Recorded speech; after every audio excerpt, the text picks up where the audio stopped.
Saludaciones. Buenas tardes, días ya, whatever.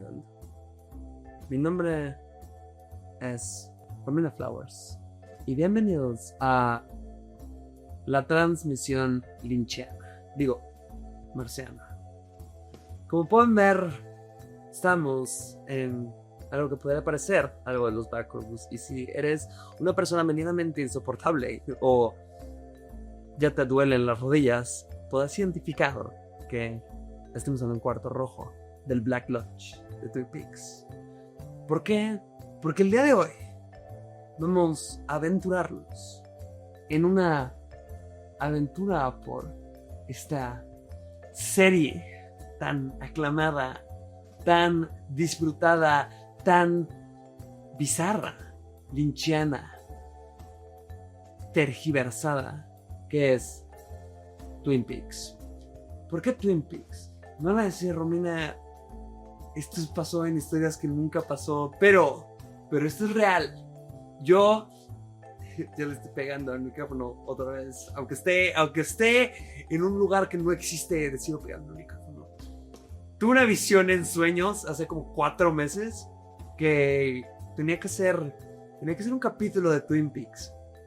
Tenía que explicar la vivencia trans a través del foco de Twin Peaks, que será un poco la conclusión, por si se quieren quedar a ver el final. Habrá enanos bailando también, con no enanos, pero personajes bailando.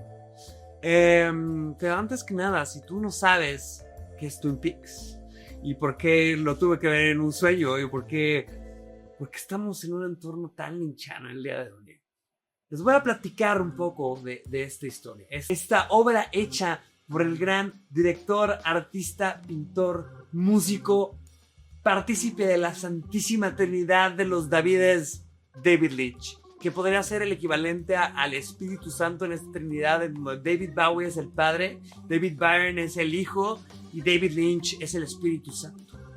Esta obra se trata... Estoy hablando muy pausadamente. Que le ponga así, en reversa. No es cierto. Esta serie salió en 1990 en la cadena ABC. Se estrenó el 8 de abril de 1990 y corrió hasta 1991 con 2 temporadas y una película llamada Twin Peaks Fire Walk With Me. Después fue cancelada y después la volvieron a sacar en 2017 con Twin Peaks The Return. Pero ¿de qué trata esta obra de Lynch y Mark Frost? Pues más que nada es una oda a esta parte de las novelas policíacas y las telenovelas, ¿no? Sucede en el pueblo del noroeste del Pacífico llamado Twin Peaks, donde es tu pequeño pedazo de cielo, tu pequeño pueblo con un aserradero lúgubre en donde no pasa absolutamente nada. Las personas están contentas y tienen un excelente pie en el RR Diner. Hasta que un día aparece la queridísima Laura Palmer, el amor del pueblo, esta mujer que era la encarnación de todo lo bueno y todo lo deseado y todos los valores judio-cristianos americanos. Aparece en una bolsa de plástico en las vías del tren. Nadie sabe qué pasó con Laura Palmer. Y tiene que llegar nuestro queridísimo Dale Cooper, que es un precioso, a que no le parezca, pues fuera del Black Lodge, andamos en nuestra madre, a resolver el misterio. Lo que va pasando con esta serie, que conforme van queriendo descubrir qué fue lo que pasó con Laura Palmer, van saliendo distintas cosas y este pequeño pedazo de cielo no es lo que parece. Nos acabamos encontrando con infidelidades, tráfico de personas, tráfico de drogas, jugadas muy chuecas, asesinatos, traiciones y claro que sí, mensajes del mundo onírico y surreales que no entendemos. Y por eso nos encanta esta serie, porque es como ver Evangelion y no entiendes nada, tienes que sacar tu conclusión, no sabes si tienes una temperatura de 38 grados o estás siguiendo el hilo conductor de la serie, pero voy a checar la libreta heterosexual, porque aquí nada casi parece. Pero fuera del misterio que nos mantiene al borde de nuestro asiento en esta serie de culto, parte de lo increíble de la narrativa que maneja David Lynch. ¿Por qué? Porque toman los clichés más característicos no solo de la novela policíaca y de las telenovelas, y con estas actuaciones que son sumamente melodramáticas, exageradas, acartonadas, y las mezcla con cosas que te quedas de ¿qué acabo de ver? Como la escena en la que la señora le dice como ¿ves aquí crema de elote? Y le dice no, y voltea a ver y su sobrino trae la crema de elote en las manos y es como güey, ¿qué acabo de ver? O sea, ¿por qué? Pero eso es lo que lo hace interesante, es lo que lo hace lynchiano. ¿Pero qué es lo lynchiano? Pues bueno, no es una palabra que me inventé, ya es una palabra que también está reconocida por el diccionario de Oxford, si no me creen. Aquí les ponemos la definición y si no voy a quedar como payasa una vez más.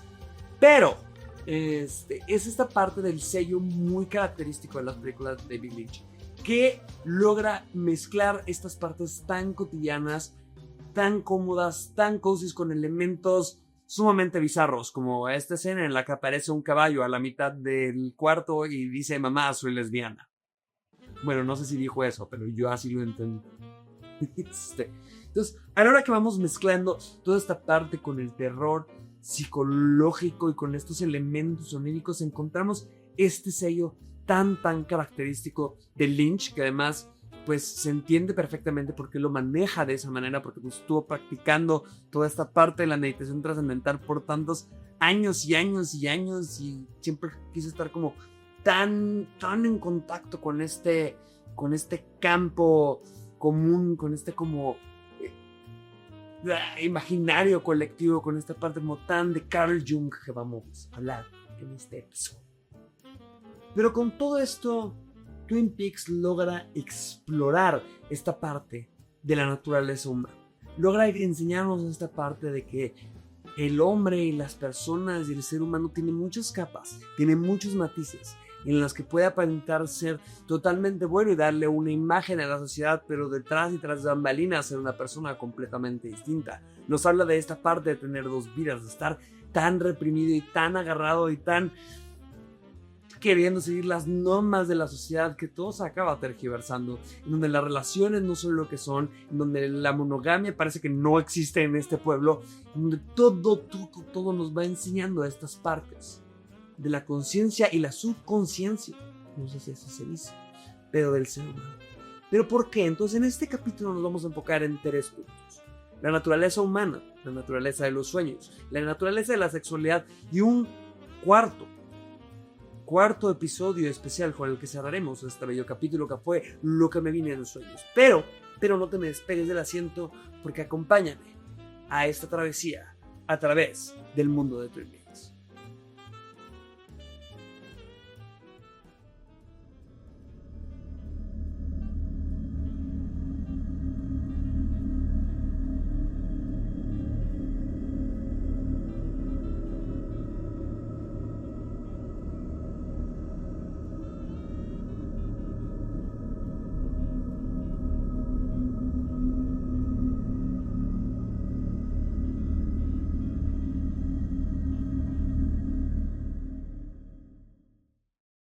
Diane, nota para el rato: las donas de fresa están muy pinches.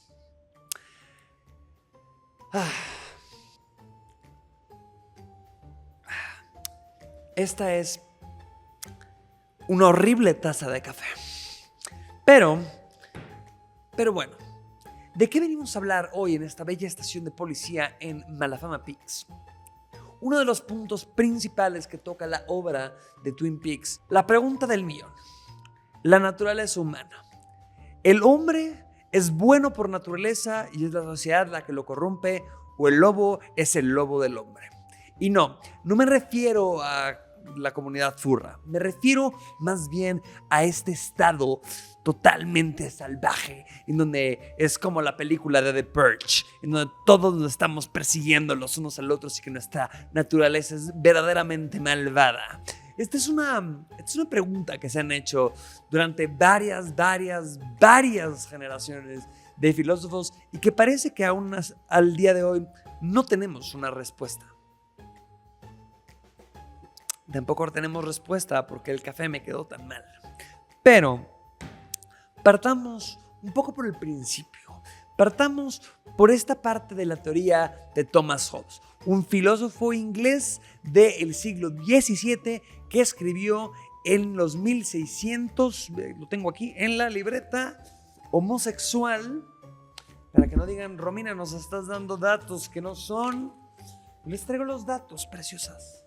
Les traigo todos los datos. En 1651, el filósofo Thomas Hobbes publicó El Leviatán, en donde no nada más nos presentaba este escenario de qué animal sería su fursona gubernamental, sino que también nos presentaba lo que él creía que tenía que ser el sistema de gobierno, que tenía que ser una monarquía sumamente autoritaria que representara a esta figura bíblica del Leviatán. Porque este güey, cuando le preguntaron ¿tú qué animal escogerías si pudiera ser un animal?, no pudo responder un perro, un gato, un león, porque es muy fuerte, o un oso. No, tuvo que responder la inventada con un Leviatán, una criatura bíblica que aparece en el libro de Job. ¿Y sabes qué?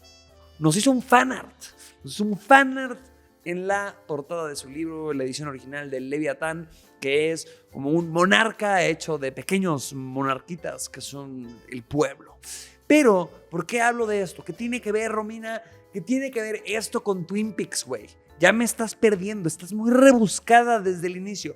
Pues bueno, parte de la tesis fundamental con la que empieza esta obra del Leviatán de Thomas Hobbes. Ay, ya me estoy madreando, en cualquier universo me lo estoy manejando, es que habla del estado de naturaleza. ¿Y qué es el estado de naturaleza? Ustedes que salen al monte, ustedes que yo sé quiénes son, que dicen como, güey, la naturaleza está chida, ¿no? O sea, el estado de naturaleza sería muy chido, cottagecore, ¿sabes? Así como que muy Twin Peaks, muy así de estar en tu cabañita, en el bosque trabajando, en la naturaleza.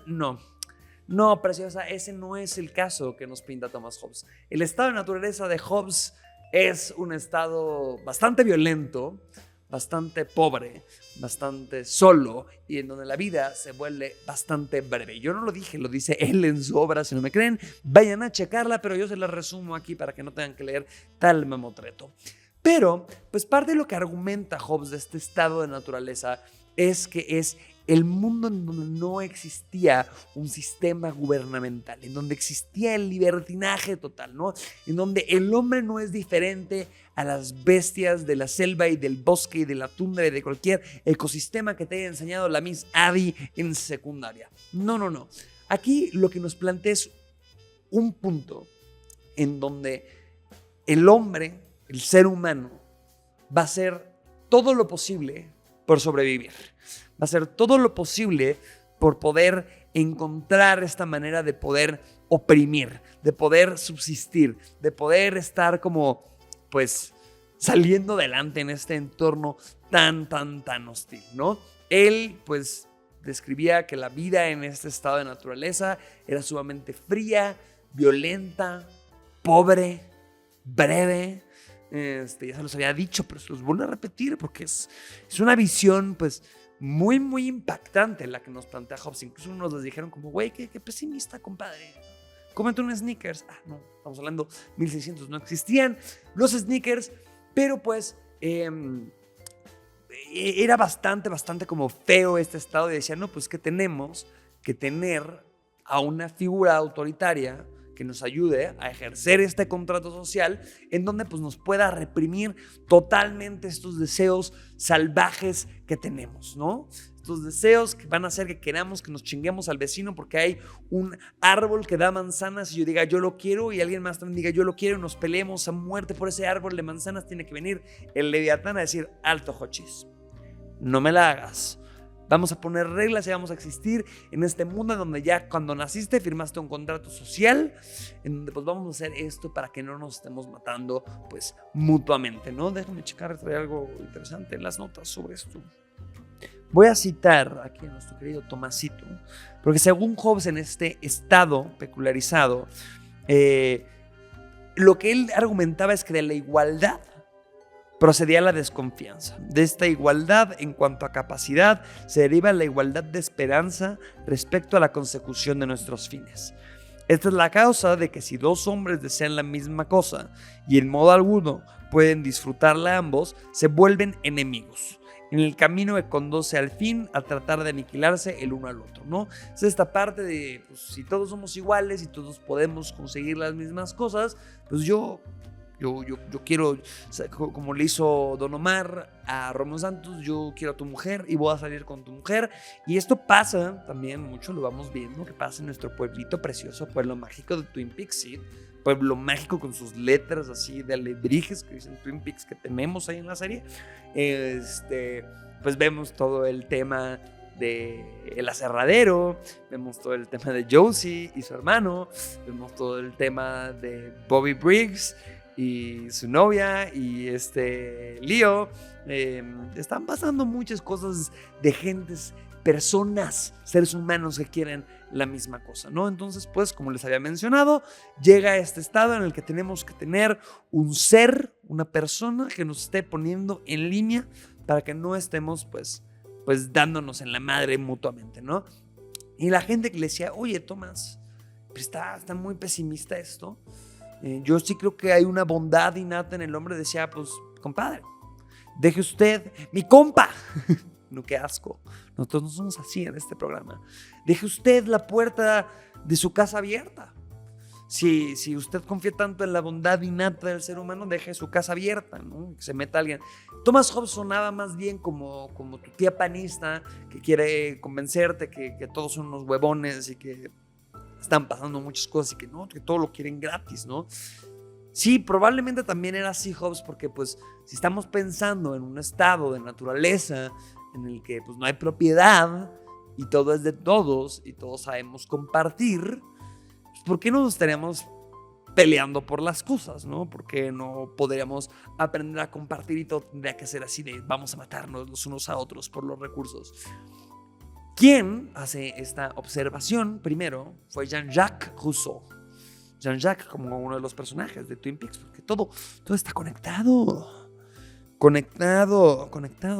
como estas donas, porque tú, como decía David Lynch, fíjate en la dona, no en el hoyo, ¿no? Entonces, está buena esta dona, ¿eh? Porque hace mi chiste, ya me frené, güey. Me estoy tragando. Aquí un manguito. La pura comiéndonos un manguito clásico. bacanería con Wellington Q, el campeón. Ay, güey. Pero, quien hizo esta observación, Jean-Jacques Rousseau, en su ensayo El discurso sobre el origen de la desigualdad, publicado en 1754, Rousseau nos habla pues un poco como del contrario de esta postura de Hobbes, ¿no? Él argumentaba más bien que el hombre es bueno por naturaleza, ¿no? Es como en términos bastante funables de 1700, decía que el hombre era como un hombre, como un salvaje noble, ¿no? Estamos hablando de la época colonial, cómo no iban a hacer estos comentarios espantosos, pero decía pues que era, pues sí, una persona totalmente benevolente, que podía convivir en sociedad, que aprendía a compartir, que aprendía a empatizar con el dolor del otro, nada más como por el hecho de ser una persona y de ser humanos, y que, ay güey, en realidad lo que nos estaba corrompiendo era este estado de sociedad, ¿no? Y dirán como, oye, pero ¿qué? La sociedad es la que nos pone las reglas, Romina Rousseau, Romina Flowers Rousseau. La sociedad es la que está poniendo estos barandales para que no nos estemos saqueando, para que no estén saqueando los Electras de Suiza en 1754, ¿no?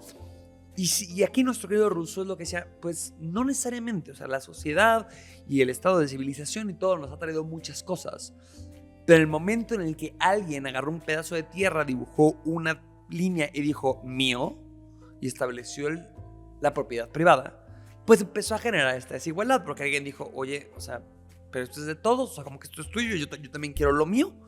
Entonces empezó a haber esta creciente como discordia, envidia, esta manera de poderte chingar al vecino, de poder como acaparar más, y que al final del día lo que nos acaba trayendo esta ansiedad y esta putrefacción dentro del mismo sistema, pues era el mismo sistema mismo, ¿no? Entonces dicen como, a ver, pues pónganse de acuerdo, ¿no? O sea, si el hombre es bueno por naturaleza, pero la sociedad lo corrompe, pero pues necesitamos a la sociedad, no, pues, ¿qué hacemos, no? Entonces, había alguien que salió en medio de los dos y que trajo también un punto medio, que era Jean-Jacques Rousseau, que estoy ando bien perdida, compadres, que era John Locke. John Locke fue un poco más contemporáneo que Hobbes, y también le metió a decir, señor Hobbes, usted, su comentario, su postura está un poco muy pesimista, ¿no? Locke también argumentaba un poco un punto medio en que decía que el ser humano, más bien, era una tabula rasa, una hoja en blanco, ¿no? Que no nacíamos ni con el mal preconcebido ni con el bien preconcebido, y no de esas cosas de que estuviéramos pensando y trayendo cosas ya en el chip, como las nuevas generaciones que traen el iPad ya en el chip y cómo usarlo, ¿no? Están impresionantes las nuevas generaciones. Pues él argumentaba que no, que más bien pues con las cosas como más racionales y empíricas, y cómo la persona se iba desarrollando, educando, creciendo, y por sus circunstancias, pues esto iba dictando un poco la parte de su naturaleza, ¿no? Y pues aquí hemos visto que pues nadie se pone de acuerdo, ¿no? Nadie se pone de acuerdo, y no sabemos cómo explicarlo, ¿no? Y tenemos también, si lo vemos en la serie, ya habíamos comentado esta parte de que parece pues que cuando no los ven y cuando están en las sombras están cometiendo cualquier tipo de atrocidades por querer quedarse con las cosas del otro, pero también estamos viendo que ¿por qué quieren quedarse con las cosas del otro?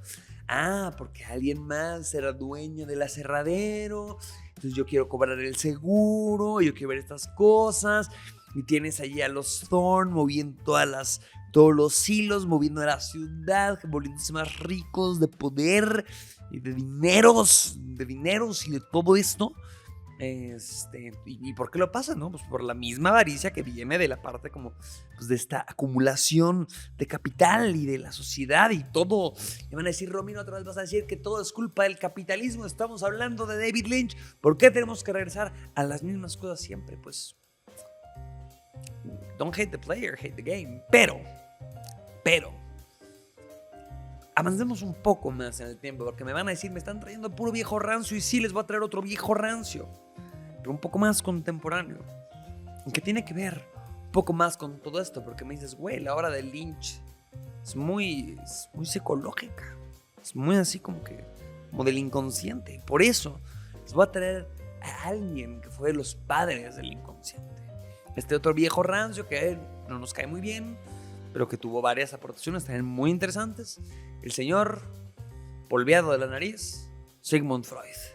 Sigmund Freud, padre del psicoanálisis, trae en su libro El malestar de la sociedad, publicado en 1930, que más bien, dentro pues, de todas estas nociones que ya había planteado sobre el yo, el super yo, el ello, la teoría del iceberg, todo esto plantea que hay dos fuerzas principales, dos fuerzas psicológicas que están rigiendo todo el tiempo en cualquier psique del ser humano, ¿no? Estamos hablando del Eros, que es esta fuerza que habla de la vida, que habla de la creación, que habla de la sexualidad, que habla de todo esto así muy bonito y color de rosa. Y tenemos la fuerza del Thanatos, que es esta fuerza violenta, de la destrucción, de la muerte, en que todo mundo pues tenemos estas combinaciones, y que no es que seamos buenos o malos por naturaleza, ¿no? Es que somos una mezcla de las dos, y dependiendo también pues, de cómo es la crianza de distintas situaciones, vamos aprendiendo a manejar estas fuerzas. Pero ¿qué tiene que ver todo esto? Entonces, ¿se nace? ¿Se hace? ¿Viene desde algún tercer lugar? ¿Viene desde nuestro inconsciente? No lo sé. Podría ser que lo hayamos visto en sueños. Podría ser que este perro que vemos acá, este retrato de este ente que sale en los sueños de las personas y que la gente lo ha identificado como Zacarías, pueda tener una respuesta. Puede ser que tengamos que recurrir a la parte del inconsciente y de los sueños para entender hacia dónde va esta parte de la naturaleza humana.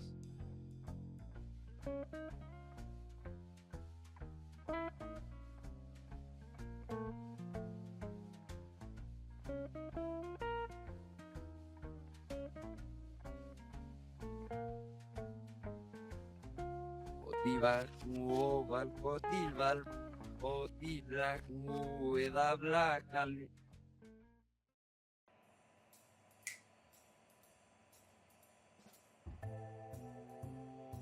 Sire, walk with me. You want to play with fire, little boy? Otro aspecto fundamental para comprender esta parte de la naturaleza humana presente en las obras de David Lynch, principalmente en obras como Mulholland Drive y en Twin Peaks, es la parte de los sueños, la parte del subconsciente, la parte de estas cosas que parecen que nos han estado siguiendo durante todos estos años que hemos tenido conciencia como la humanidad. Estas partes del inconsciente colectivo y de los sueños que nos han estado llamando la atención desde tiempos ancestrales. Pero, para entender toda esta parte, creo que no hay una mejor explicación que empezar desde el principio. Empezar desde principios del siglo XX, cuando estamos pasando de toda esta época victoriana que estábamos hablando y retomando esta última idea de la naturaleza humana que estaba hablando Sigmund Freud. Padre del psicoanálisis, viejo rancio por excelencia, padre también de querer hacer una pseudociencia sin tener muchos fundamentos científicos prácticamente, pero que sí nos pudo dejar bastantes cosas interesantes para platicar de la parte del subconsciente. Además de Freud, tenemos la figura de Carl Jung. Las visiones de estos dos hombres, parte de la escuela austríaca de psicología, nos enseñaron a abrir los ojos sobre estas partes de lo real, lo consciente, lo inconsciente, el yo, el ello, el superyo, la punta del iceberg, los sueños, el sexo, la sexualidad y el inconsciente colectivo. Sigmund Freud, con su obra de la interpretación de los sueños publicada en 1900, nos habla de que al interpretar y al analizar los sueños podemos encontrar un camino para entender estos mensajes del subconsciente. Una de las partes y las analogías más comunes que se asocian con Freud y su teoría es también esta parte del iceberg. ¿Por qué hablamos de un iceberg? Porque pues, es este cuerpo de hielo gigantesco en el que nada más vemos la punta del iceberg, que ya se usa muy coloquialmente para explicar estas cosas que no podemos entender del todo. Pero en esta parte, Freud argumentaba que muchos de los sueños y el inconsciente tenían que ver con tu mamá. Digo, no, con la parte de la sexualidad y los deseos reprimidos. Y entonces, Freud manejaba mucha esta teoría de que, pues, el sueño era un deseo reprimido que se expresaba de cierta manera cuando nos íbamos a dormir. Y que al momento de irlo analizando y teníamos estos momentos de tanta ira o de tanta rabia, de cosas que no nos hacían sentido, es que sí, tenían que ver con algo que tenías reprimido sexualmente. Y ahí fue un poco en donde se empezó a separar de su pupilo Carl Jung con el paso de los años, porque Jung decía, y lo dijo en una entrevista en 1950, que a pesar de que le caía muy bien Freud y que fue incluso esta parte como una figura paterna para él, lo que él decía y lo que Sigmund decía, y después cuando la cocaína le terminó de pudrir el cerebro, parecía que lo que decía se tomaba como un dogma y no se cuestionaba, y él decía que no todo tenía que ver con el sexo. Pero ahorita nos adentraremos más en eso. Regresando a esta parte de la metáfora del iceberg, Freud mencionaba que la punta del iceberg era nuestra conciencia. Es lo que podemos entender, es lo que podemos explicar, es lo que pensamos, que define nuestro ego, nuestra personalidad y nuestras cosas. Pero conforme vamos bajando y vamos entrando más al inconsciente, encontramos deseos, encontramos cosas reprimidas, encontramos traumas, encontramos cosas muy complejas que se van expresando a lo largo de nuestros sueños, ¿no? Freud también en su obra de 1930 de El malestar de la sociedad, si no me equivoco así se llamaba, también hablaba y usaba un ejemplo muy interesante para explicar estas partes del inconsciente y de cómo vamos avanzando y tenemos estas ideas como tan primitivas y tan instintivas como las ruinas de Roma. Si nosotros vamos y visitamos Roma, encontramos ya una ciudad que está totalmente construida, que es una metrópoli, que tiene incluso hasta sus Starbucks, sus tiendas de café, sus tiendas de libros, todos. Pero incluso si vamos caminando, encontramos que lo nuevo va conviviendo con el pasado. Encontramos cosas del siglo XIX, encontramos cosas de la Edad Media, encontramos cimientos de Roma, encontramos cosas que incluso van más atrás de Roma, que pues, con el paso del tiempo fuimos construyendo, fuimos avanzando como sociedad, fuimos tapando como estas cosas, pero los cimientos siguen ahí. Puede que ser que ya no tengan la misma función o que tengan las mismas cosas que servían a algún propósito, como el Panteón, como el Coliseo, como estos centros ceremoniales que ahora pues, están en ruinas, ya no cumplen su función, cumplen otras cosas, pero ahí están. Prácticamente usaba esa analogía para explicar cómo se desarrollaba también nuestra personalidad, cómo se desarrollaban también nuestras cosas, cómo tenemos estos instintos y estas cosas que vienen de lugares tan arcaicos que no las podemos identificar y cumplir una función, pero están ahí sobre todo lo que hemos construido sobre ellas. Y donde también esta parte de los sueños jugaban un papel fundamental para que pudiéramos ir entendiendo estas cosas, para que pudiéramos ir encontrando estos mensajes ocultos. Pero aquí es donde entra la figura de Carl Gustav Jung, una persona que llegó también a ser una figura súper polémica en el medio también de la psicología y el medio también de pues, toda esta parte del estudio de la mente. Es una figura tan polarizante de personas que lo conocen o lo consideran como un genio de la psicología analítica y del análisis, y hay personas que lo consideran un chamán glorificado o incluso hasta un vendehumos y charlatán por estar queriendo mezclar estas partes de la racionalidad, del empiricismo y de la ciencia con temas como la alquimia, con temas de las civilizaciones orientales, con temas de religión, con todas estas partes mágicas, místicas y misteriosas que hay veces que no podemos explicar a ciencia cierta con la ciencia. En donde ven también esta parte de Jung, y lo escribe mucho en su última obra titulada El hombre y sus símbolos, es que hay símbolos que no han ido cambiando con el paso del tiempo. Habla mucho también de esta parte de los sueños. Jung se distanció mucho de esta figura de Freud, en donde decía que los sueños podían ser algo más, que eran algo más que no solo necesitaban ser un deseo sexual reprimido o un trauma reprimido o algo que estuviera por detrás que se pudiera traducir como en sí, tu mamá. No, para Jung toda esta parte de los sueños sí tenía que ver con una parte del inconsciente y con cosas, pero que no necesariamente tenían que seguir una secuencia lógica. ¿Por qué? Porque no están existiendo en el mismo plano de la conciencia en donde lo podemos entender, en donde vamos encontrando distintas cosas que van representando ya sea parte de los arquetipos, partes de vivencias que tuvimos o parte de cosas que nos están acongojando o incluso hasta visiones del futuro. Para Jung también es fundamental esta figura de los arquetipos. ¿Qué son los arquetipos? Son estas cosas, estas figuras que vemos presentes en las historias de la historia universal que han estado pasando a lo largo del tiempo y que podemos encontrar figuras muy similares en las historias de la mitología de América Latina, con las historias de la mitología de Roma y las historias de la mitología de África, con personas que nunca coincidieron físicamente y no pudieron lograr comunicarse de ninguna manera.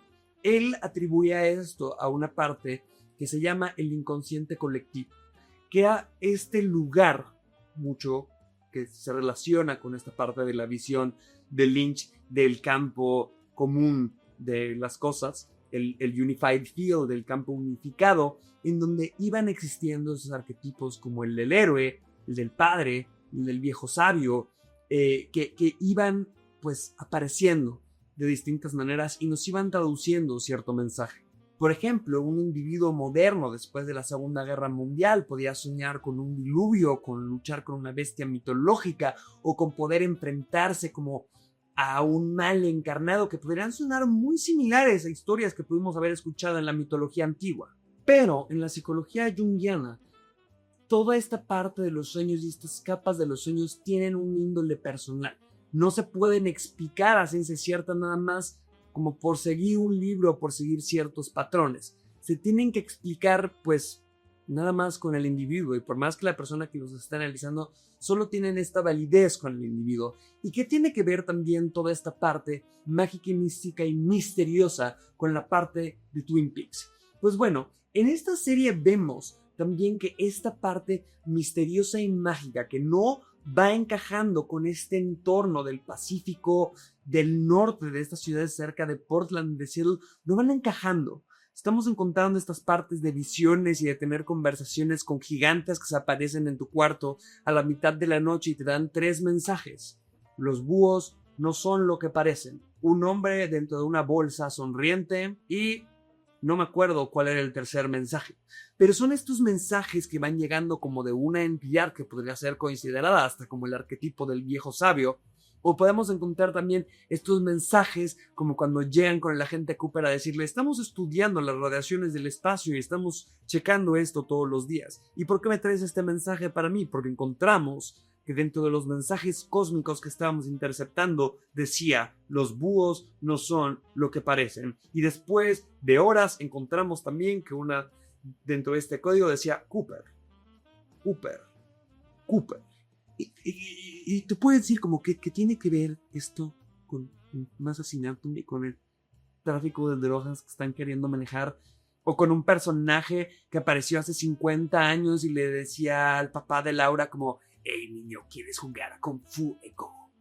Que se llama Bob y aparece en tu cuarto de la nada. ¿Quiénes son estas figuras que se comunican en sueños? ¿Quién es el enano que está bailando? Alguien, deme una respuesta porque no sé si tengo fiebre o no sé si lo que estoy viendo es real.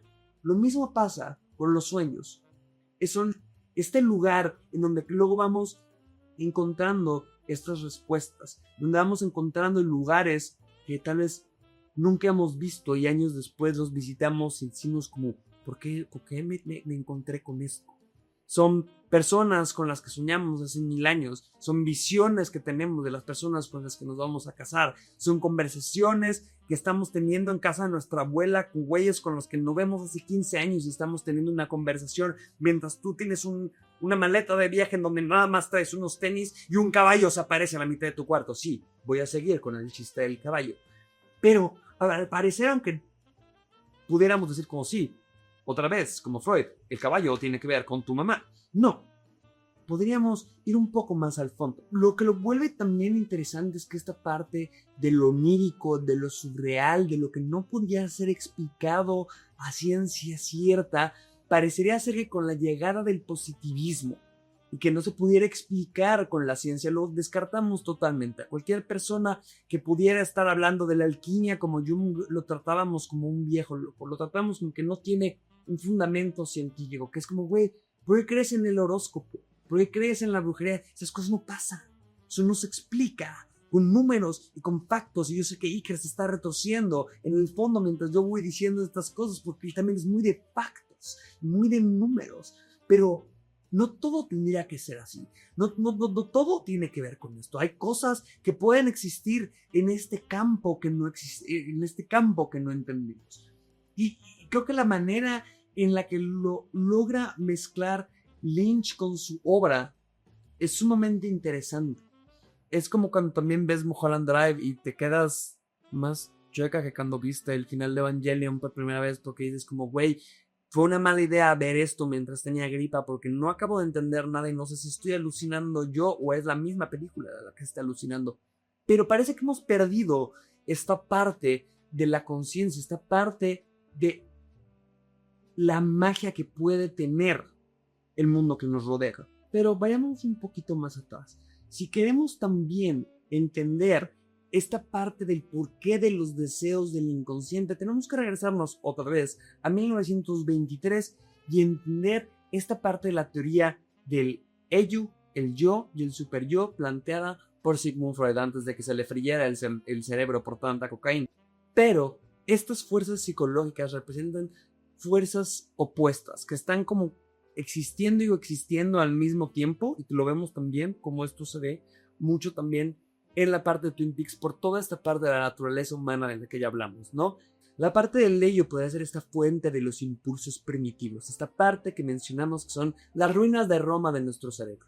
Son esta parte que se encajan mucho también con esta teoría que estábamos hablando de la naturaleza presente en la teoría de Thomas Fox, en donde tenemos estos instintos tan viscerales, tan de muerte, tan de destrucción, de querer tener el poder, de querer subyugar al otro y que luego lo vemos en sueños y decimos como, espérame, no, esto está muy animal, está muy The Animal Instinct, como dirían los Cranberries.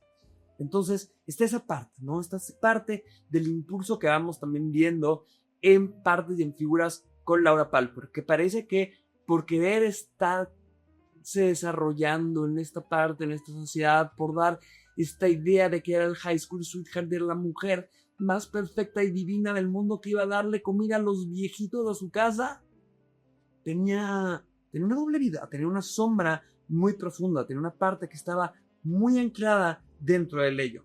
Tendríamos la parte del yo, que sería el ego, ¿no? Esta parte del ego se va desarrollando en los años de nuestra vida. Es como vamos forjando nuestra personalidad, es como vamos como armando como quién creemos que somos, cómo nos presentamos dentro de esta misma sociedad, y es como nuestra parte como muy civilizada, ¿no? En el ejemplo de las ruinas de Roma sería, pues bueno, esta ya parte del 2025 con su Starbucks, sus calles pavimentadas, todo lo bonito, ¿no? Es también esta figura de Laura Palmer presentándose como una ciudadana promedio y ejemplo. Y tenemos esta parte donde vamos todavía bajando más en el iceberg, que tenemos el super yo. Es la conciencia moral interiorizada. Es esta parte de las restricciones, los traumas y demás que nos van forjando para que podamos funcionar dentro de esta sociedad. Es como esta máscara que nos vamos como poniendo a nosotros para que nos puedan percibir de alguna manera en la sociedad. El super yo controla al yo para que pueda someter estos impulsos del ello que tenemos, son como tan instintivos y son tan animales, ¿no? Y es como esta lucha constante que tenemos entre esas cosas. Pero me dirán, Romina, ¿pero qué te fumaste? ¿Por qué me estás platicando esto? ¿Por qué estamos hablando de esta parte cuando vienes de estarme platicando de la naturaleza humana? ¿Ustedes no lo ven? Estamos en el cuarto rojo, estamos aquí en donde nada es lo que parece, en donde aparecen niños bailando, en donde aparece alguien con crema de cacahuate en sus manos y donde te van a empezar a hablar de los tamales oaxaqueños en reversa. Eso pasará más adelante, no lo sé, tal vez yo vengo de los días del futuro pasado. Pero, para que no se me estén perdiendo y no me digan como Diego, como vengo a ver tus videos y no acabo entendiendo nada, vamos dando un poco de cierre a esta parte, ¿no? Y porque es importante entender esta parte de los sueños, de esta parte de las cosas que no podemos racionalizar totalmente, porque tiene que ver también con esta parte de la represión que nos va metiendo en la misma sociedad, de la represión que vamos viendo dentro de del miedo que nos va dando cuando tenemos estos sueños, estas visiones, estas cosas tan viscerales como cuando ves un bebé en el camión y le quieres dar un zape y le quieres quitar su dulce a un bebé, o estás parado en el borde de un abismo y dices como quiero brincar y dices como puedo, ¿por qué pasa esto? Soy una persona civilizada, o tienes un sueño sumamente violento y dices como güey, yo nada más estoy llenando Exceles todo el día, ¿por qué estoy pensando estas cosas? Pues sí, tiene que ver con toda esta parte del superego que nos está también como restringiendo, que nos va restringiendo estas normas tan victorianas, tan de occidente, en donde estas cosas que pudieran ser más gitanas, más mágicas o incluso más promiscuas, están totalmente reprimidas, en donde esta parte de expresar los sentimientos, de vivir la sexualidad, de vivir tu identidad, de vivirte como persona, están totalmente reprimidas porque tienes que funcionar en una sociedad, porque tienes que encajar, y si no, eres un outcast. Eres más raro que el enano que está bailando dentro del Red Room. Eres más raro que ese sueño que no puedes entender, el que le estás pegando a tu papá con un bate mientras te estás comiendo unas palomitas del Cinépolis y al mismo tiempo estás en un barco que flota sobre una tortuga. ¿Por qué? Pero entendamos también esta parte que es una lucha entre la luz y las sombras. Y que tenemos que entender también, como pilar número 3, entender la historia de la sexualidad.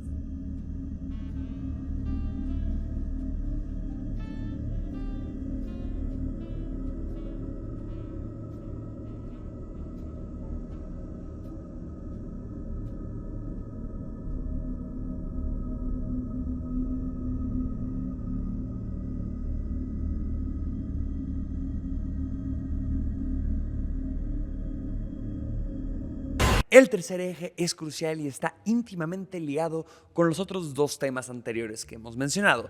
Y este es nada más y nada menos que el tema de la sexualidad humana, ¿no? Un tema que ha sido totalmente regulado e incluso restringido en la sociedad occidental desde, pues, mediados del siglo XVIII, ¿no? Esta fuerza es tan pasional y es tan fuerte como lo habíamos visto en la parte del Eros que nos mencionaba Freud, porque es la fuerza para crear la vida, ¿no? Es la fuerza como del romance, de la pasión, de la reproducción, como de todas estas cosas que se han vuelto totalmente tabús en nuestra sociedad, ¿no? Hoy en día estamos viendo incluso como nuestra sociedad, que se supone que es tan avanzada, tan progresista y tan deconstruida, podemos no hablar de la sexualidad. Incluso a su anfitriona, si se acuerdan en el capítulo de las cosas de chavas, estaba roja como jitomate cada vez que decía la palabra sexo, ¿no? Incluso tememos que YouTube nos vaya a censurar este video. ¿Por qué? Porque no se puede hablar de estas cosas abiertamente.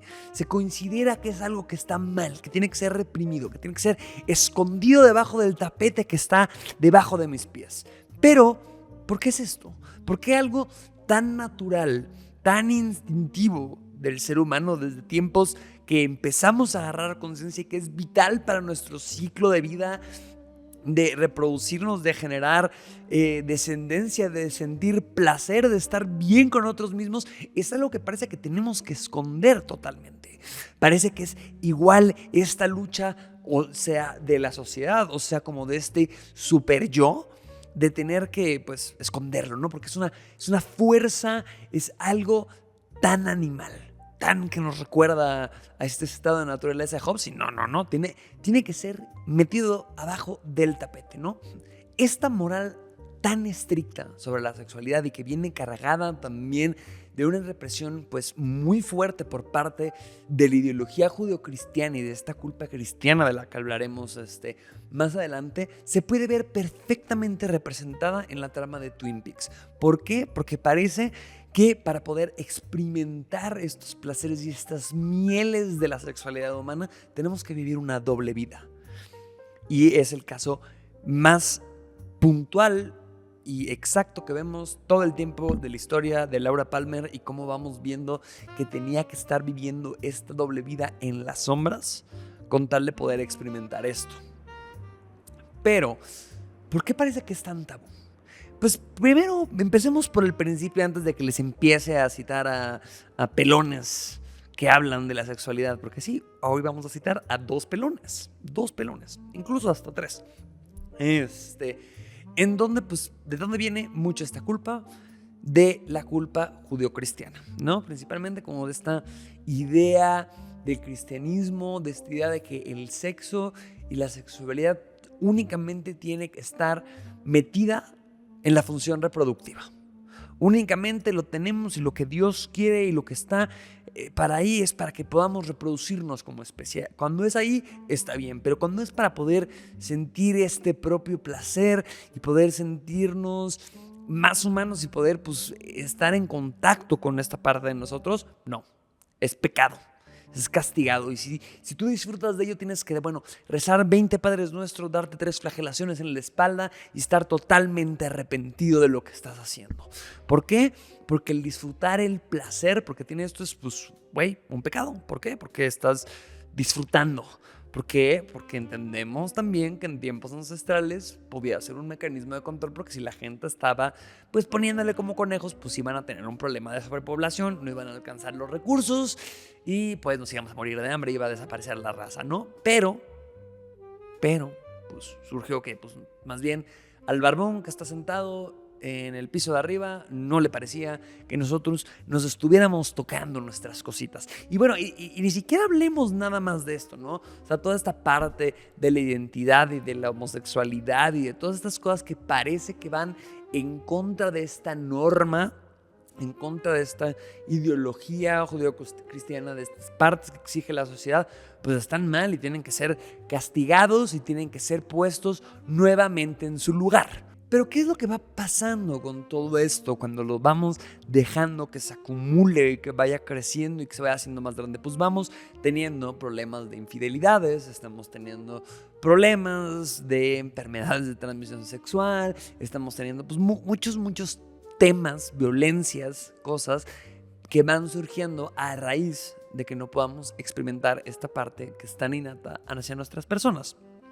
¿Y quién es uno de los principales pelones que argumentaba sobre esto? Y no solamente me voy a referir a Sigmund Freud, que hoy lo hemos hablado hasta el cansancio, en que todo pues, se reduce a esta parte del deseo sexual y que los sueños tienen que ser entendidos como esta restricción y este mensaje del deseo reprimido, del deseo sexual. No, en su obra titulada La historia de la sexualidad, que son bastantes tomos, pero principalmente en el tomo 1, el filósofo y sociólogo francés Michel Foucault nos habla de cómo a lo largo de la historia, principalmente en la época victoriana, esta parte de la sexualidad fue totalmente reprimida y cómo esto nos fue trayendo bastantes más problemas conforme iba avanzando el tiempo. Si estamos revisando estos tiempos donde estaba reinando la reina Victoria, válgame la redundancia, a mediados del siglo XIX, veíamos que la acritud del inglés promedio, o del inglés burgués también, bajo este reinado donde no se ponía el sol, tenía que ver con que pues, la intimidad y todo eso se quedaba en casa. Todo lo demás era un libertinaje absoluto y tenía que ser totalmente controlado porque no, estas cosas son del diablo. Pero lo que argumentaba Foucault, más bien en vez de decir como toda esta represión fue generándonos un atraso y fue generándonos que no se hablara de estas cosas, por su contrario fue generando que se fuera hablando más y más de esto, pero en lugares escondidas. ¿Por qué? Porque la parte de la sexualidad implicaba la ejerción de un poder. Entonces, cuando estamos hablando de esta parte del poder, pues quien tiene la libertad de decidir si se habla o no, pues tiene el control absoluto frente a las otras personas. Pero ¿por qué hablo también de esta parte del poder? Bueno, casi siempre que mencionamos a nuestro querido Foucault, vamos a estar hablando de las partes del poder. Pero porque en el momento en el que estamos satanizando y estamos pues denotando que todo lo que tiene que ver con la sexualidad y el sexo y todo lo que no sea como para mejorar la raza y reproducirnos está mal, pues te dicen como eso es una perversión, eso está mal. Y como hiciste un mal, siguiendo la misma moral judio-cristiana, tienes que confesarlo. Y cuando lo confiesas, a la persona a la que se lo confiesas, tiene un poder sobre ti. Entonces estamos hablando de que empieza a haber todas estas interacciones como de jueces, de terapeutas, de sacerdotes que van ejerciendo lentamente este poder de decir como yo conozco la parte más oscura que tienes de ti. Yo conozco esta parte que quieres lograr hacer menos y esconder y reprimir. El resultado de todo este proceso son dos vertientes. Uno, que el individuo tiene que aprender a autocensurar sus deseos, tiene que aprender a autorregularse, tiene que aprender cómo hacer todas estas cosas porque está mal visto y si no eres como un animal y una mujer promiscua, como diría el Temach. Y el segundo es una duplicidad moral, en donde no se habla de sexo, no se habla de sexualidad, pero es un secreto a voces, que está escondido y a las escondidas pues podemos aparentar que tenemos la mejor familia y todo en orden y bajo control, pero estamos yendo a orgías de swingers o teniendo un matrimonio en la banda o abandonando a nuestras familias porque pues, las persona se identificaba como algo más y tenía que huir y empezar una vida de nuevo porque no se podía hacer. Entonces, parece ser que nos estamos mordiendo un poco la lengua si estamos siguiendo esta idea de la ideología judío-cristiana de que no, es que esto está mal y esto es pecado. Pues estamos mintiendo, estamos haciendo las cosas escondidas, estamos haciendo esto que pues genera una incongruencia totalmente inconcebible, ¿no? ¿Y en dónde vemos esto totalmente reflejado? Pues en la sociedad norteamericana, en donde pasa nuestra queridísima serie de Twin Peaks y que parece ser que no ha cambiado en los 30 años que ha salido de la película o ni incluso desde los años 50, ¿no? Porque parece ser que ahorita que lo que queremos hacer es regresar a estos ideales puritanos y estos ideales que tenían que ser y suceder como el American Way of Life. Estos ideales de que teníamos que tener la familia perfecta y el hombre que provee y sigue sus roles de género y la mujer que se atiene y ahora tenemos que apoyar el pronatalismo y que tengamos hijos y que no, que de aborto y de derechos humanos y así para la mujer que no se hable, si no quieren que las violenten, que no se vistan así, que se despidan bien también, ¿no? Pero, ¿qué es lo que pasa con todo esto, no? Es otra vez esta disonancia cognitiva que vamos viendo en los medios estadounidenses, en donde por un lado estamos queriendo argumentar y queremos decir que queremos una sociedad puritana y que sigan estos valores tradicionales y conservadores, y su presidente está condenado a pues, muchísimos cargos, ¿no? Entre ellos muchos de asalto y de violencia sexual, y está en las listas de cierto personaje llamado Jeffrey Epstein, que pues también se dedicaba a hacer esas cosas bien, bien cochinas, ¿no? Pero fuera del caso patético que estamos viendo con nuestros vecinos del norte, lo vemos también muy reflejado en su cultura popular, en donde parece que estamos hablando del sexo y la sexualidad y la oversexualización. ¡Ay, qué pocha! Y la sobresexualización, hasta ahí que se está riendo. Y la sobresexualización de la mujer y todo esto lo vemos en los medios. Pero pero nada más téngalo usted en los medios y disfrútelo en los medios, porque si usted lo disfruta en su casa, le vamos a caer y lo vamos a reprimir, porque si usted no está siguiendo este American Way of Life, ¿no? Y principalmente también quienes lo sufren mucho son las mujeres, ¿no? El caso, como lo vemos en la serie, con Laura Palmer, lo vemos con Audrey, lo vemos con muchísimos personajes femeninos que salen en la serie, en donde está esta dicotomía de la Madonna y la zorra, y la mujer promiscua lagartona, ¿no? En donde, tomemos otra vez el caso de Laura Palmer, vivía perfectamente esta dicotomía, ¿no? Para todos en los ojos del pueblo, Laura era la Madonna, ¿no? Era la high school sweetheart que iba a darle de comer a los viejitos y que tenía su grupo de amigos y que era súper linda. Tenía unos poquitos problemas con las drogas y la cocaína, pero pues ella era un ser de luz. Pero, en las noches y en lo oscurito, pues parece ser que Laura vivía un poco más la vida galante, ¿no? Que la disfrutaba más. ¿Por qué? Porque con esta parte, con esta represión tan fuerte, con esta culpa tan fuerte, principalmente cargada por las mujeres, es el hombre si tiene la posibilidad total de ir y de conquistar y de tener muchas mujeres y todo, e incluso se le aplaude, ¿no? O sea, al güey que tiene buen verbo y que va y que no, es que en una sola noche me acosté con 3 porque soy un galante y todo así. Oh, fabuloso, usted es como Clark Gable, usted es un galán. Osborn, qué galán. Pero si una mujer tiene también estas cosas, como es el caso de Audrey, que tienen una sexualidad un poco más experimentada, un poco más explícita, un poco más coqueta, es como, no, es que usted es una zorra, usted es una lagartona. Incluso el mismo papá de Audrey, cuando el agente Cooper llega a buscarlo, a decirle, oiga, su hija no ha aparecido en 3 días. Ella y yo tenemos una conexión especial. Su papá le dice, mira, Mi hija es muy nalgas sueltas.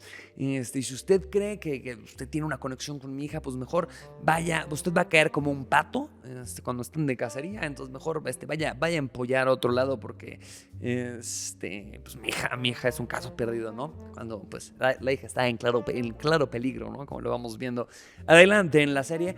Pero es esta dicotomía, ¿no? Y ni siquiera empiezo también a hablar de, bueno, estamos hablando de relaciones sexuales entre un hombre y una mujer blancas, heterosexuales, cisgénero de un lugar anglosajón.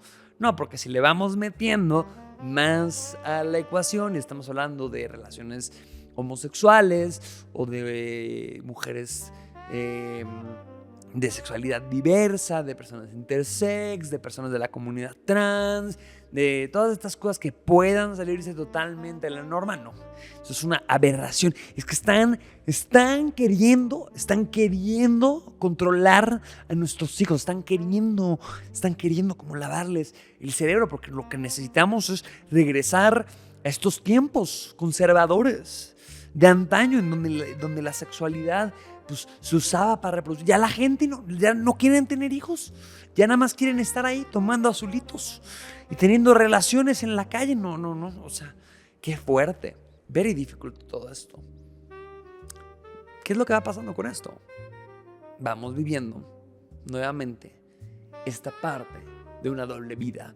Vamos viviendo también toda esta represión que vamos a ver reflejada en nuestra psique, en nuestros sueños, en nuestro comportamiento, en que este sentimiento del Eros, que es para crear vida, se va a ir convirtiendo poco a poco en un Thanatos que va a buscar esta destrucción, que va a buscar en el que como yo estoy queriendo como llegar a este lugar prohibido y estoy cometiendo como este pecado, me tengo que someter a violencia, me tengo que someter a un castigo. Y al final, ¿qué es lo que acaba pasando con Laura? En que al final, ¿qué es lo que acaba incluso diciendo su propio doctor? Y va spoiler, parecería que Laura lo quería era terminar con todo, era terminar con su propia vida y estaba contenta con eso, porque ya no podía estar cargando con estas apariencias, con esta represión tan fuerte de estar viviendo entre la luz y las sombras. Y es un poco a lo que nos lleva también toda esta conclusión y toda esta interpretación, al menos que yo tengo de esta serie, al menos que yo tengo y que me voy quedando con toda esta parte de Twin Peaks. Voy a leer un poco las conclusiones que tengo aquí apuntadas. Es esta dualidad entre el instinto y la civilización. El instinto que puede ser esta parte que no entendemos, esta parte tan humana que está en nuestras raíces más acérrimas, como pueden ser nuestro subconsciente, nuestros deseos, nuestros impulsos, nuestra vida sexual, nuestros deseos de violencia, nuestros deseos a veces de destrucción, que no tienen nada de malo. Son parte de nosotros. Son parte que tenemos que aprender a convivir con estas cosas que no podemos explicar, ¿no? Y lo mismo con esta parte de las cosas, de los sueños, de las cosas místicas, de todo esto que pareciera que en este mundo, o como yo lo interpreto, tan tecnológico, pero tan vacío, con tanto progreso, pero en el que todo, si no sirve un propósito para generar ciertos ingresos, para estar generando ciertas cosas, no tiene ningún valor, se va descartando. Y vamos descartando esta magia y vamos descartando como todo esto que también nos da humanidad. Es mucho como la parte de los horóscopos. O sea, que es como, ¿cómo vas a creer en los horóscopos? No sé qué, son pura mamada. Es un invento de Times que hicieron para vender más cosas como el Día de las Madres en Excelsior. Sí, güey, está bien. Probablemente sí sea. Pero ¿por qué estamos haciendo menos esta capacidad humana de alguien que un día se sentó, vio las estrellas y dijo, mira, ¿ves esos 3 puntos de ahí? Son un venado. ¿Por qué? Fuentes de los deseos. Fuentes yo lo decidí. Pero son nuestras maneras, es la parte más humana que tenemos para entender en nuestros términos el mundo que nos rodea. Lo que va también haciendo la misma civilización es ir restringiendo o ir canalizando estos deseos. No todo el tiempo hacia algo malo. Y no quiero que digan como, Romina, es que nada más estás abogando porque vivamos en una comuna hippie universal en donde todos sigamos nuestros sueños y el inconsciente y no se pongan a chambear. Por eso vamos a votar por Salinas Pliego en 2030. No, guácala, no lo digan ni de chiste. Pero aquí voy con todo esto. Occidente, siento, en mi percepción, en mi idea también como mujer, que hemos restringido muchas de estas cosas, ¿no? También se ve mucho en la serie cómo van trayendo muchos elementos también de la mística oriental, del Tíbet, del Dharma, que tienen que ver mucho también con las mismas vivencias del mismo Lynch, por estar cantinfleando y no diciéndoles nada, que todavía tienen como este sentido místico y de la magia dentro de sí, o incluso de cosas que no podemos entender, pero son este campo abierto, este campo que está, no es parte de esta espiritualidad que parece que vamos perdiendo lentamente, y que al irla perdiendo también vamos sacrificando ciertas de nuestras cosas por querer cumplir con esta propia productividad, con esta parte de que el deseo tiene que tener también como una monetización. Incluso también si quieres generar el deseo, pues puedes abrirte el OnlyFans, que es una manera también muy honesta de ganar tu dinerito y tus centavitos. Y también pues las personas que lo usan no es que son unas promiscuas, son unas zorras. Imagínate que tu hija tuviera un OnlyFans, pero ¿quiénes son los primeros que están pagando los OnlyFans de las hijas de alguien más? Las personas que estamos criticando. Bueno, yo no, porque yo soy chavita bien, fuera alta de los altos de toda la vida, que van manejando todo esto, ¿no?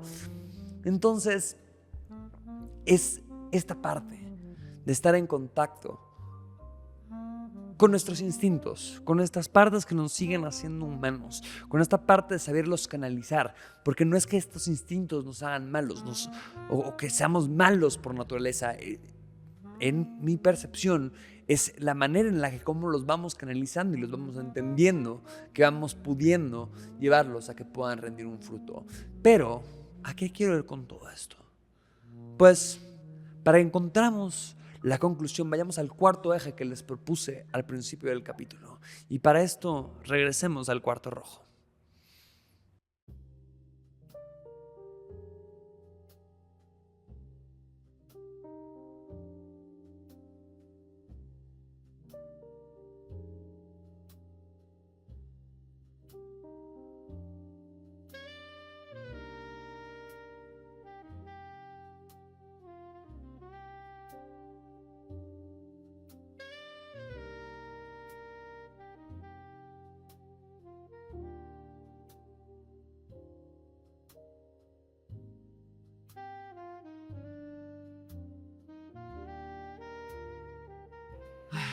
Y me dirán, Romy, ya chale con el cuarto rojo.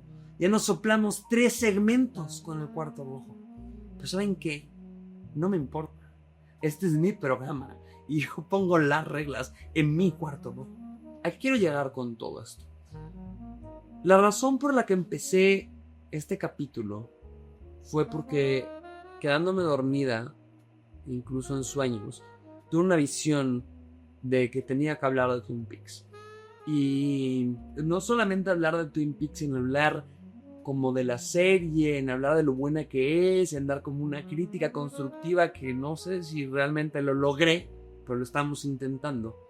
Pero lo que yo más quería hablarte a ti el día de hoy es de esta experiencia y este mensaje que me llegó, que tenía que hablar de la experiencia de la vivencia trans a través de los lentes de la narrativa de Twin Peaks.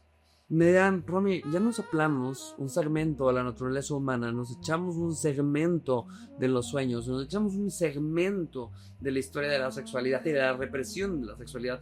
¿Por qué? ¿Por qué estás queriendo meter tu agenda progre en esto?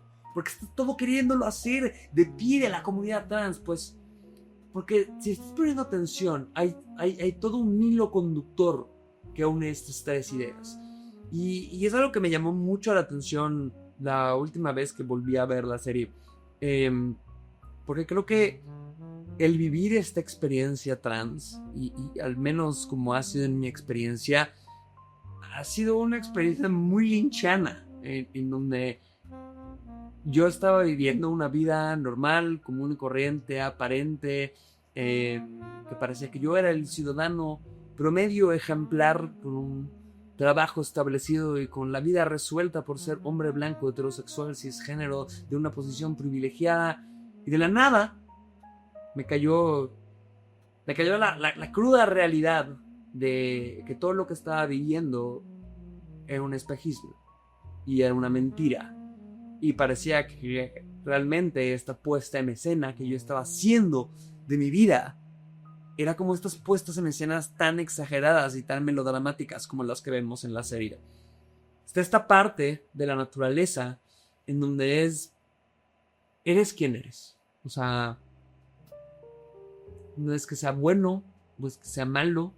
Esta parte de la identidad y esa parte que dicen tanto ahorita, como que estábamos indoctrinando a la gente, queriendo. No, es algo que es algo que no podemos decidir que si se nace o se hace. No, nunca vamos así como no podemos responder la pregunta de si el hombre y el ser humano es bueno o malo por naturaleza, no vamos a poder responder la pregunta de si tu identidad sexual se nace, tu orientación sexual se nace, se hace, se construye.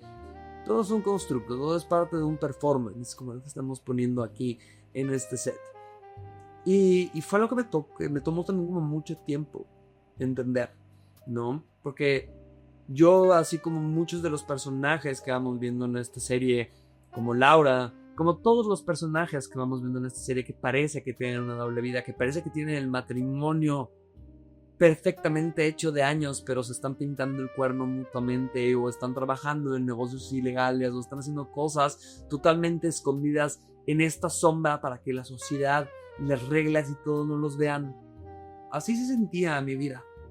Así sentía que yo tenía que estarme escondiendo y tener que estar viviendo esta experiencia en mi propio cuarto rojo, en mi propia experiencia onírica, en donde también llegaban estas partes, estos sueños en donde podía ser yo quien era y despertaba tan feliz y tan plena y regresaba al mundo, ¿no? Es como, cagado, qué bonito sueño. Ojalá me vuelva a pasar, pero no es porque sea trans, ¿no? Son sueños, tus sueños. Los sueños nada más son una recolección de lo que viviste en tu día. No, preciosa. No, preciosa. También nos dan mensajes de cosas que están muy adentro. Y que me tomó mucho tiempo también comprender que no era algo que fuera innatamente malo. O que generalmente había un mensaje por ahí.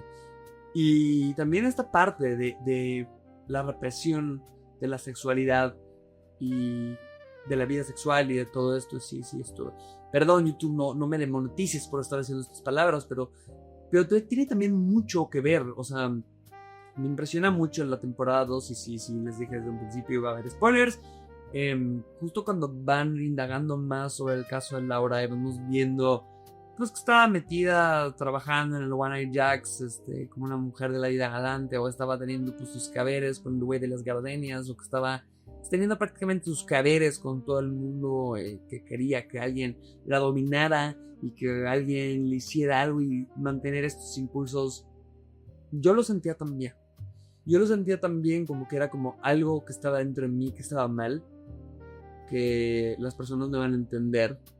Cuando se lo fuera a contar a mis amigos más cercanos, como cuando lo escribe Laura en su segundo diario secreto, se iban a reír, no le iban a entender. Entonces tuve que estar existiendo en esta doble vida, tuve que estar existiendo bajo un avatar y un alter ego que se movía en internet, en estos mundos totalmente surrealistas en donde no conoces absolutamente a nadie.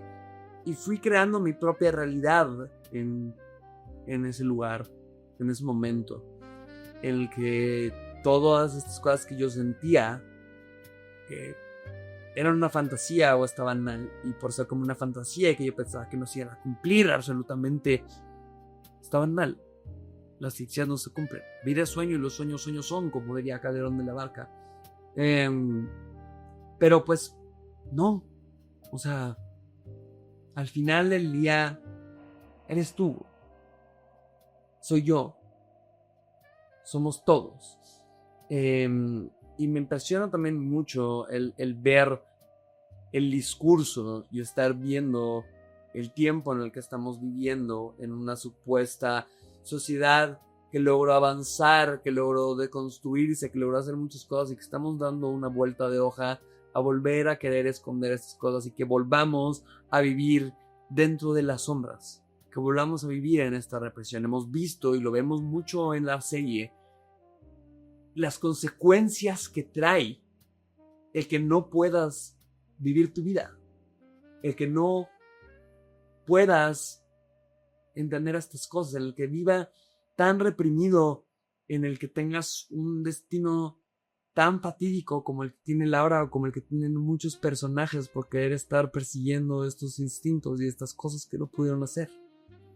Se puso ya muy, muy serio ya aquí hasta el final, pero genuinamente lo soñé, genuinamente sentía que tenía que hablar de esto, y hay una escena muy, muy hermosa, divina e increíble en la parte 3, que salió en 2017, como les había comentado, en donde hay un personaje que es una detective, que es una mujer trans, ¿no? De hecho, Cooper se le encuentra, platican y dice como, ay, pues sí, yo te conocí como tal juega cierto rol, y en esta película del retorno ya es así como jefa del TV, ya tiene un puestazo, y está hablando con un personaje interpretado por el mismo David Lynch.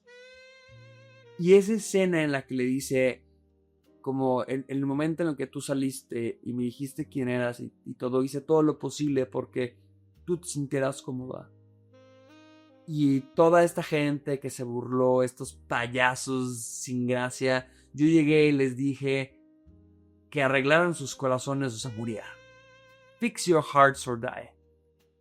Y es un mensaje sumamente también tan poderoso, en el que estamos únicamente queriendo existir en este mundo real, en este mundo que no es en las sombras, en este mundo que no es en la fantasía, en el que no estamos metiéndonos con absolutamente nadie, en el que nada más queremos experimentar y hacer y vivir nuestras cosas.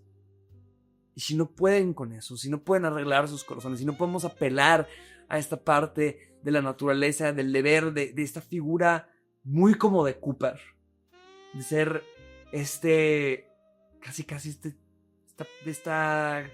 ay, se me fue la palabra. Estoy tan clavada en mi speech melodramático que se me fue. Esta inocencia de querer respetar a las personas, de querer seguir estos estándares, de cumplir con el deber, de querer proteger, de querer ser una buena persona porque no cuesta nada.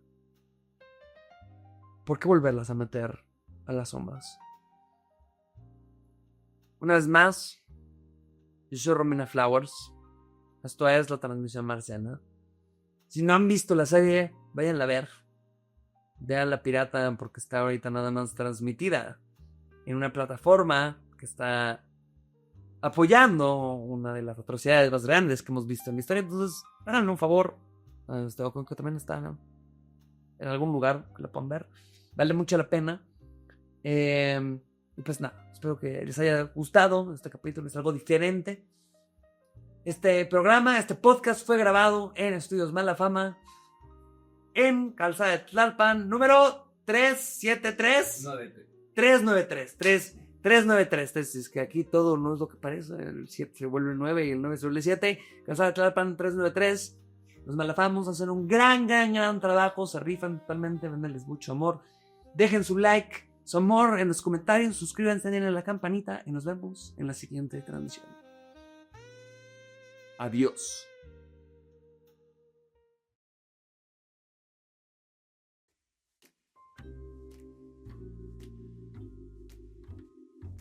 acuerdo porque no apunté. No apunté lo que tenía que apuntar.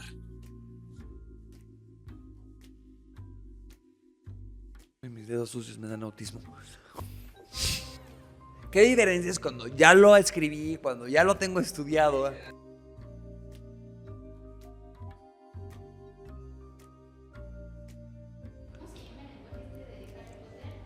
¿Parcel? Ay, no puedo saber esas cosas. ¡Ah! Me quemo, me combustiona.